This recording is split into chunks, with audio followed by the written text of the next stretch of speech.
Budgerigar পাখি রাতে কেন চুপচাপ হয়ে যায়? আপনি কি কখনো লক্ষ্য করেছেন সারাদিন চঞ্চল থাকা বাজরিগার পাখি রাতে হঠাৎ একদম শান্ত হয়ে যায়? এর কারণ হল বাজরিগার পাখিরা প্রকৃতিগতভাবে দিনের বেলায় সক্রিয় থাকে এবং রাতে বিশ্রাম নেয়। সূর্য ডুবে গেলে তাদের শরীরে একটি প্রাকৃতিক সংকেত কাজ করে যা তাদের ঘুমের জন্য প্রস্তুত করে।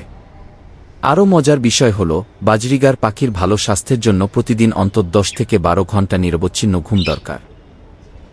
যদি রাতে বারবার আলোচবলে বা শব্দ হয় তাহলে তারা ভয় পেতে পারে এবং অসুস্থ হয়ে যেতে পারে।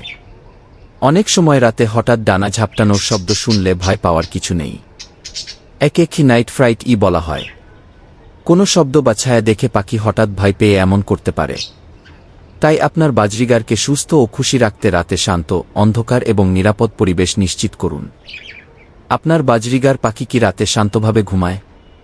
কমেন্টে জানাতে ভুলবেন না। আর এরকম তথ্যবহুল পশুপাখি সম্পর্কিত ভিডিও পেতে চ্যানেলটি সাবস্ক্রাইব করতে ভুলবেন না এবং ভিডিওটি ভালো লাগলে লাইক, কমেন্ট এবং শেয়ার করে আপনার প্রিয় মানুষকে দেখার সুযোগ করে দিন।